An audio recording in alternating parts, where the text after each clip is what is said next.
Hello guys, welcome back. My name is Nathan and today we are going to be reviewing the most interesting mock trades for the 2021 NHL trade deadline. Now a couple days ago I put a community post out there asking you guys to submit your most interesting and most crazy trade ideas for the 2021 trade deadline. We got over 200 comments, thank you guys for that.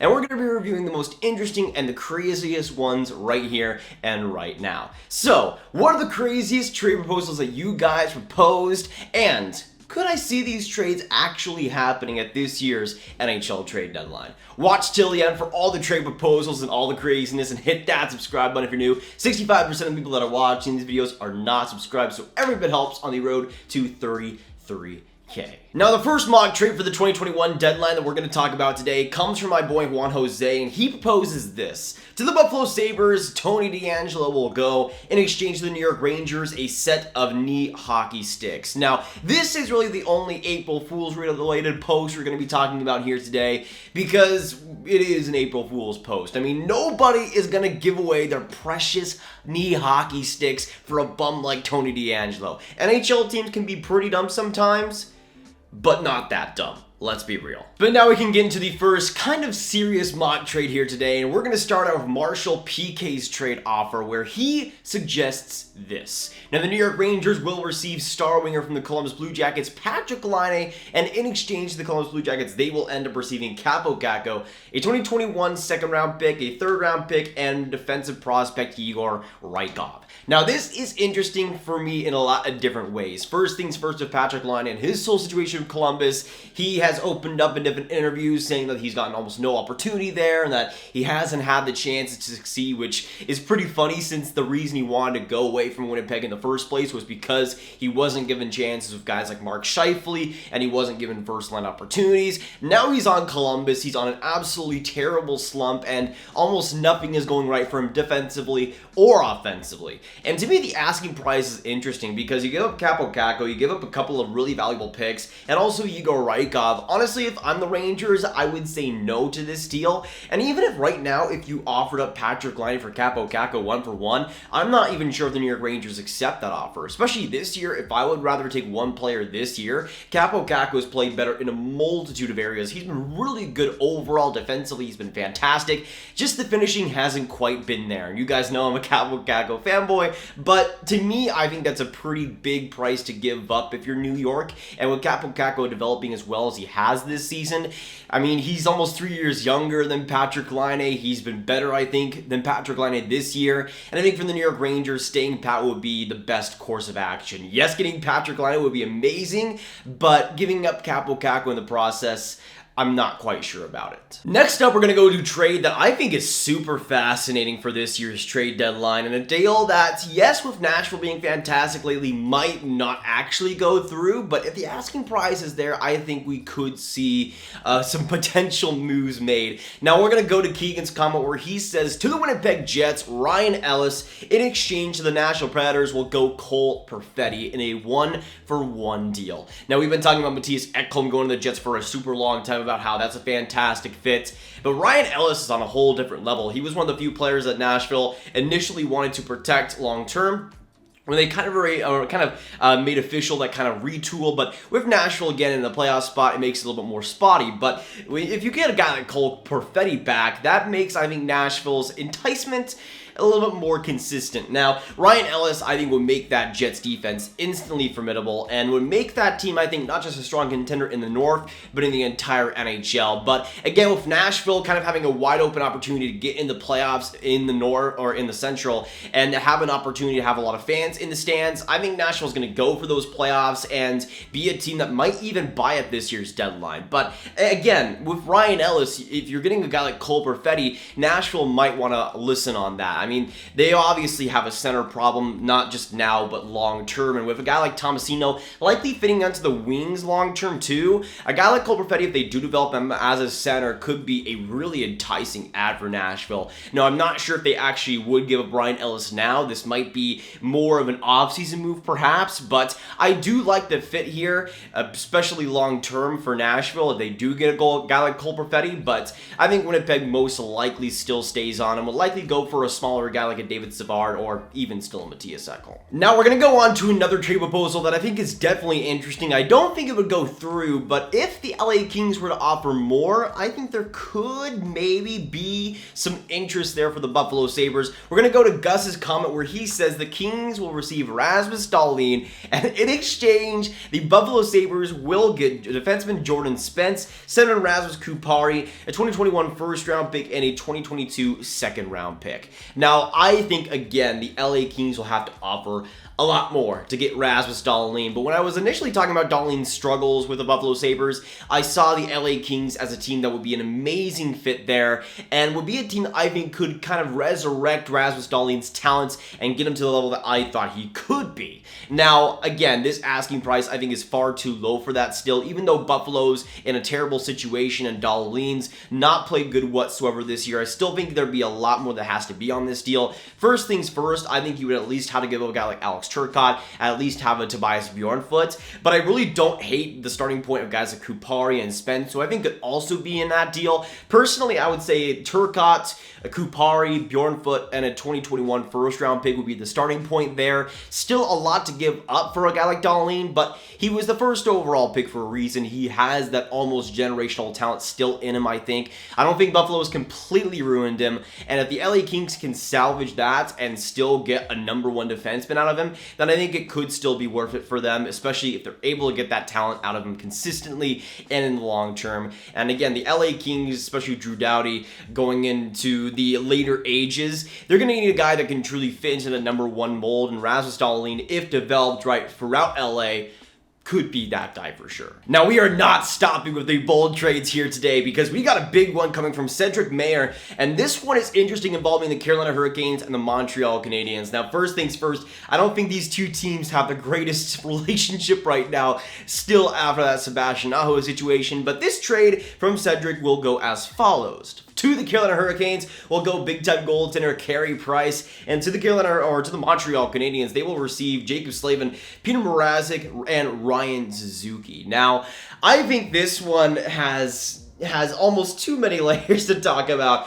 First things first, in Carey Price going to Carolina, that is a lot of cap to bring in. I could see maybe this trade being a lot more accepted potentially if there was about a 65% or not a 65, about a 40% retention, let's say, and Carey Price goes to Carolina for $6 million. But with how much term Carey Price has, I'm not sure that's going to actually be the case. But I think Carolina could be an interesting fit for Carey Price eventually. I mean, I still think Carey Price is a good goaltender when he is on his game, but it's just the consistency there and actually having that Carey Price that is the problem. He was fantastic in the playoffs last year, but regular season wise this year has just kind of been average at the very best. But I think for Montreal, I mean, if you're able to get that Carey Price contract off the books, you're able to get a guy like Jacob Slavin, who's a top 10 defenseman in this league, Peter Mrazek, who isn't terrible, and Ryan Suzuki, who could become a good middle six player in the NHL someday. That's an absolute for Montreal. Meanwhile, for Carolina, yes, they would be able to probably afford Dougie Hamilton and extend him then. You still have a $10 million goaltender who isn't a major upgrade statistically over the guys they have right now. So I think Carolina says no, but if Montreal is able to somehow get a deal like this done, there should be a parade in the streets. Not even a Stanley Cup win parade, just a parade to make this deal happen. You get Slavin for Price even straight up, that's a win 100%. Now, the next trade offer we're going to talk about here involves the Aaron Ekblad injury and a potential replacement between the Florida Panthers and the Pittsburgh Penguins. Now, this one coming from my boy Carter Craig, first on almost every single video I upload. He's the absolute man. And he says for the Florida Panthers, they will get Chris Letang and a 6th-round pick. In exchange for the Pittsburgh Penguins, they'll get Henrik Borgstrom and a 1st-round pick. Now, he goes on to say Florida replaces Ekblad and gets Stanley Cup experience. Cap hit won't be an issue since Ekblad will probably be on LTIR, and he's right with that for sure. Now, the thing that I personally believe with this trade is that, yes, I think Chris Letang would be a really good replacement for Aaron Ekblad, especially offensively with how the market is right now. I'm not sure where the Pittsburgh Penguins come from with this, because, yes, they are getting rid of some big-time cap, and they are able to get rid of the contract long-term, and we have seen some rumors of Chris Letang probably wanting to go to Florida in the past, same thing with Evgeny Malkin, but I'm not really sure with Pittsburgh this season why they would do that. Maybe in the offseason, but again, Eric and I thought would probably be all right after this year. For me, for Pittsburgh, they're in a playoff spot. They're playing really well over this last month or so, and they're on a pretty good streak here right now. They're top 3 in the East. They got a pretty decent position, and when you look at their playoff spot, I mean, yes, the team has had some issues, and the goaltending has somewhat held them back. Pittsburgh's still in a position where they can be a Stanley Cup contender if they can really get going, and Crosby's also been really good overall this year too.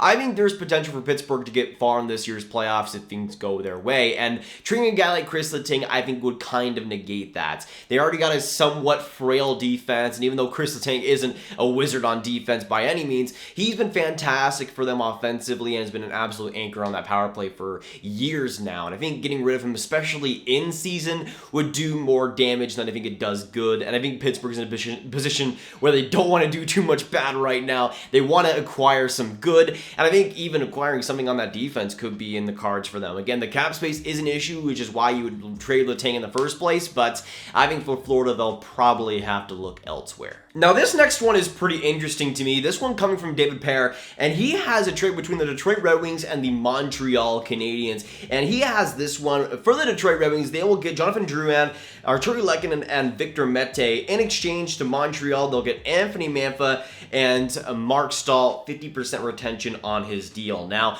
I think there's a lot of cards here. First things first, to Detroit, you get Jonathan Drouin, who has had a really good season so far this year. You get Lehkonen, who's a really solid bottom 6 player, and Victor Mete, who I think would be really good on Detroit, honestly. He'll get a better opportunity. He'll be one of the main guys in terms of transitions and in terms of offensive roles there, which I think is what Victor Mete can definitely thrive in. And to Montreal, you get a Mantha, who could be exactly where Drouin is this season, with guys like Suzuki and Anderson, which I think could be a pretty good fit, honestly, even though Anderson's more of the goal scorer on that line and Mantha's a little bit more of a goal scorer too. I still think it could work quite well with Nick Suzuki being the primary playmaker on that line. You also got Mark Staal, who's been okay this year, and again, if you have the 50% retention, I don't think it's too bad, but for Montreal to play him anything more than a bottom pair would be a little much, but I think that'd be exactly where he would be. But obviously, Anthony Mantha is a big part of that deal, and I think he will be an upgrade over Jonathan Drouin long term.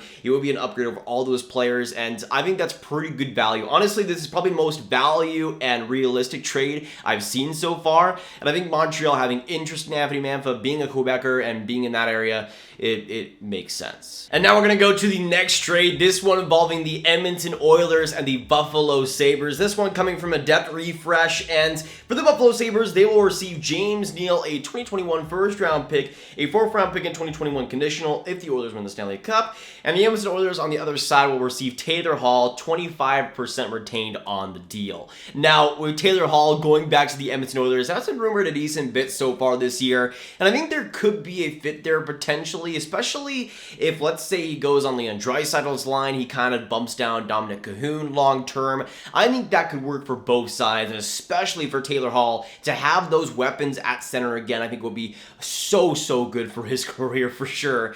And I think Edmonton would love to have him. This is an opportunity for Edmonton as well to go deep in the playoffs. Last year was that opportunity, but they have another one this year around, and I think for Edmonton to add a guy like Taylor Hall, I think would be pretty huge. I think Edmonton's in store to make a pretty good deadline deal, and if it is Taylor Hall bringing him back to Edmonton, again, I think that could be good for both sides. I don't think the asking price is too crazy. I mean, you get rid of the James Neal contract, you only have to give up a first-round pick this year, which isn't even the fantastic draft either, and I think it would be pretty good for them. It's just for Buffalo, I'm not sure if it's completely there, but again, a first-round pick, a 4th-round pick, you take on the James Neal contract. Honestly, actually, now that I'm thinking about it, I do think this does make sense for both teams, and for Edmonton to get rid of that James Neal contract, to bring in Taylor Hall, who has a lot less liability, is only signed for this year. I think this deal could actually happen. No lies at this year's trade deadline. But now we're going to talk about one last mock trade, and don't worry if your mock trade did not get featured today. I'm probably going to do more kind of interactive community post stuff like this in the future, so do not worry, you will probably get featured in the future. But this next one coming from Adrian involves Rasmus Dahlin and the Detroit Red Wings, and this fit I think was too interesting to not talk about today. Now his trade proposal is this: to the Detroit Red Wings will go Rasmus Dahlin Dahlin in exchange of the Buffalo Sabres, William Wallander, a 2021 second, and a 2022 third-round pick. Now, just like the other Rasmus Dahlin trade offer, I think there would have to be a lot more on top of this deal, but I think there's a good blueprint here in terms of not just where Rasmus Dahlin could go, but what we could potentially see. I think Wallander is a really interesting fit in a trade like this, though, but I think, for me at least, I think Filip Zadina is one of the big ones going to Buffalo. He's had some interesting spurts of Detroit where he's played well, somewhere he's been inconsistent,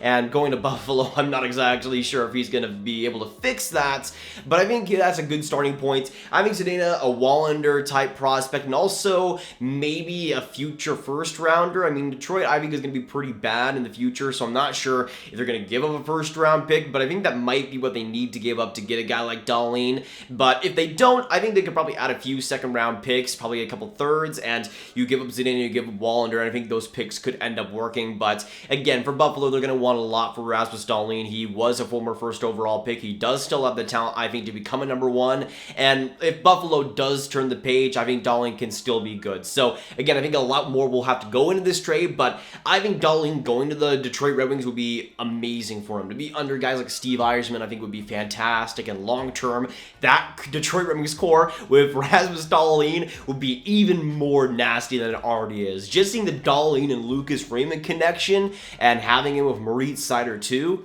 ooh, that would be absolutely nasty. But that'll be it for today, guys. Thanks so much for tuning in. If you enjoyed and want to hit some support for the channel, make sure you hit that subscribe button, hit that like button, and hit that notification bell if you haven't already. Comment down below, what do you agree and disagree for these trade proposals, and do you see any of these trade proposals actually going through at this year's deadline? Let me know. Make sure you share this video with friends, get the crazy mock trades out there, and click this card for all my hockey rankings content right on my playlist. My name is Nathan. Thanks so much for watching, y'all, and I'll see you in the next video or stream.